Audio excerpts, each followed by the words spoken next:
Hey, come on, walk with me. I've got something to show you.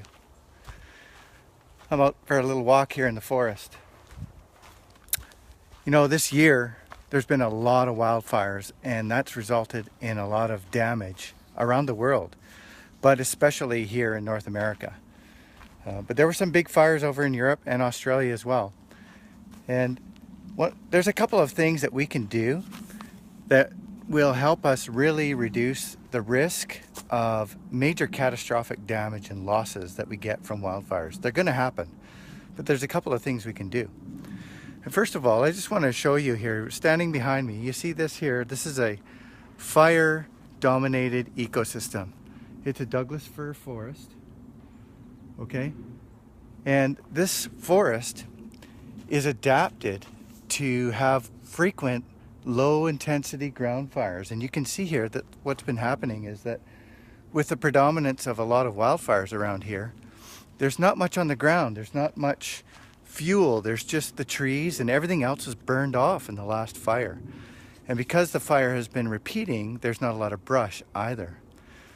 So what happens is, in an ecosystem like this, there's not much fuel. And so when we get the natural fire return interval that's quite frequent, when the fires come, and let's say they're started by a lightning strike, there's not a lot of fuels here to get going.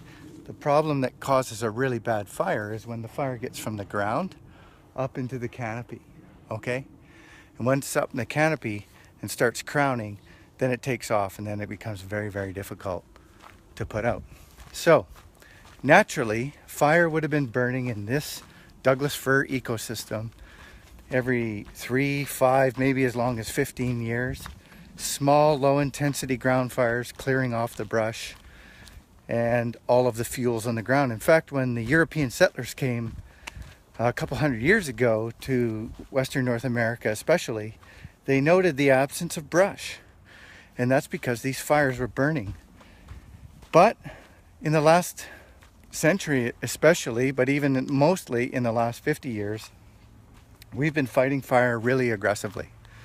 We've been trying to eliminate it because we're fearful of the damage that it can bring to us, our homes, our lives, and our communities. So we've been fighting fire aggressively and trying to put it out. In British Columbia, where I live, we put out 92% of the fires within 24 hours. And the result of that is that you can see an ecosystem. This is the same ecosystem in the absence of fire. And look at the buildup of brush, all of those fuels. Now these fuels, they're called ladder fuels. And you can see they allow the fire to get from the ground down here to climb up into the canopy. And that's when we get into troubles. So when you have a fire season like we had this year, where it's really hot and dry and there's a lot of fires starting, especially from lightning strikes, they get down on the ground and they get into this heavy fuel that's down on the ground, and they can climb up the tree and get up into the crown, and then they take off, and then they're really, really hard. So the answer to that is to allow fire to get back into these ecosystems. We used to do it not too long ago in forestry, but we didn't like all the smoke and the hassles that came with that. And so this is now the reality in the bush, and it's very dangerous. So what we need to do is start bringing prescribed fire back in, say in late fall or very, very early spring, when the conditions are right, so that these ground fuels can be eliminated. It's also good for wildlife habitat.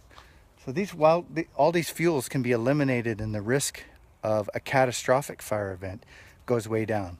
We certainly don't want to be doing it in the middle of summer when the forests are highly flammable. But we have the fire science, and we know how to deal with it. The other thing I want to talk about, how to lower the risk, is that 40% of wildfires come from accidental human ignition. They're called incendiary fires. And the place that it happens the most is right here, alongside of a road. Unfortunately, a lot of times what's happening is people are throwing cigarette butts out, but also just a hot tailpipe or a piece of hot metal or hot mud falling off of a vehicle as it's going by gets into this grass. And you can see we had a hot, dry summer here, not much rain. And look at all these little fuels. If I was to throw a cigarette in here or a little match, it would take off instantly. So we can reduce this hazard in the immediate proximity of where the highest danger of a human-caused fire is, which is alongside our roads. We do a better job of pushing these fuels back and reducing the likelihood that they're going to start up. I'm Barry Wilson. I'm a systems ecologist and a professional forester and a few other things. And I invite you to visit me on my webpage at www.barryjwilson.com. Also, check out my podcast, The Virtual Time Machine. It's available on iTunes. That's the Virtual Time Machine podcast. Also on SoundCloud or whatever your favorite podcast device is. Hope you have an awesome rest of your day.